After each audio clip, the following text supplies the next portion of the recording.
there. Are there any single men amongst you guys? You there. What's your name? I think his name was Tyler, if I recall correctly. Tyler, hi! I'm Marie-Joseph, young widow. I own a stable and a barn.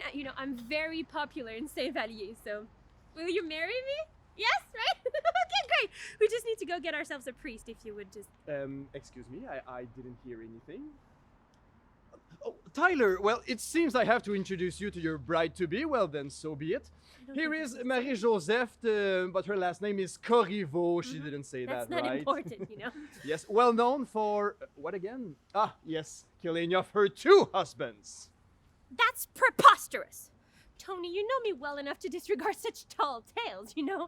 I was just a victim in this whole affair. Right, I got married to 2 madmen. I didn't have a choice.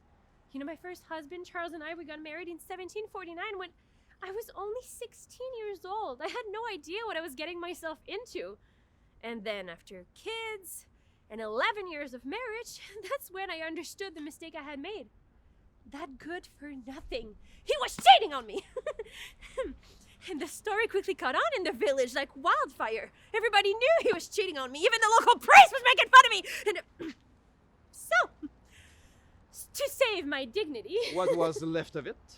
I waited for him to fall asleep that night, and then, completely by accident, you know, I spilled some molten lead into his ear. You see, Charles, you would not listen to me? Well, now you're not gonna listen to anybody ever again! There she goes again. I was so devastated when I found out the death of my husband. But you, Troy, you would not do that to me, right? So, anyway, after 15 months of grieving, I decided to put myself back in the market to help with the kids and the house, you know. And that is when I met Louis. I was so naive. He was so nice in the beginning, but then, after 3 months, a real beast! He beat me every day, kicking me and punching me! You, Trevor! Are you the kind of man that beats his wife? Excuse me, I don't think you can do this. Anyway, Louis was not very smart. He was hurting me, so I figured I could try my hand at it too. So I waited for him to fall asleep one night, and then I gave him 2 good blows to the head with an axe! But that is when I realized that 2 deep gashes in the head, well, it's not too subtle. Oh, you thought of that all by yourself. How clever. So, I dragged my husband's body into our biggest stallion's box, and then I spooked the horse with my pitchfork, just so that he would trample his head well. You know, there wasn't much trace of anything else after that. And after that, I went back to bed. Rough day.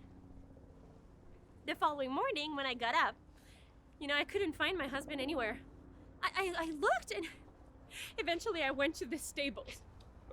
And he was there, but he was dead! Isn't that terrible? To be stuck with 2 madmen for husband, and then they would just end up dying on me. Don't you just take pity on me, Tommy? Oh, yes, I'm sure they all take very much pity of you, and the authorities took pity on you as well. This is why you were, if I recall correctly, condemned to death.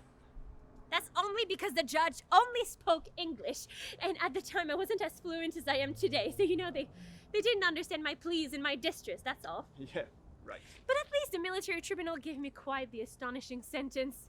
I, Marie-Joseph Corriveau, for the murder of my husband, was hanged on the Butte à Neveu near the Plains of Abraham on April 18, 1763. And then they molded an iron cage just for me. And they hanged it with my blue-headed corpse in it at the 4-way crossway in Lévis. And I stayed there, suspended, for 1 month.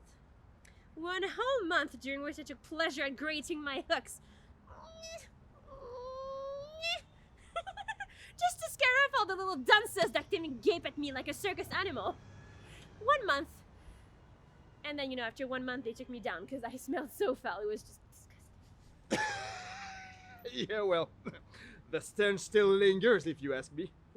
Foul. Anyway, as you can see, I didn't have a choice to do all this, you know? So, if you're nice, everything's gonna be fine, okay, Timothy?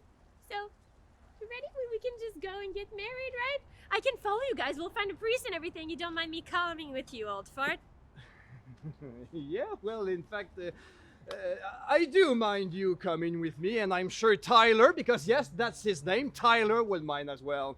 No, there's no way in hell you're following us. No, what you're going to do is that you are going to rinse yourself in the St. Lawrence River because I have your stench stuck in my nose for years to come, and then you'll be able to come back and torment someone else. Huh? Shoo shoo.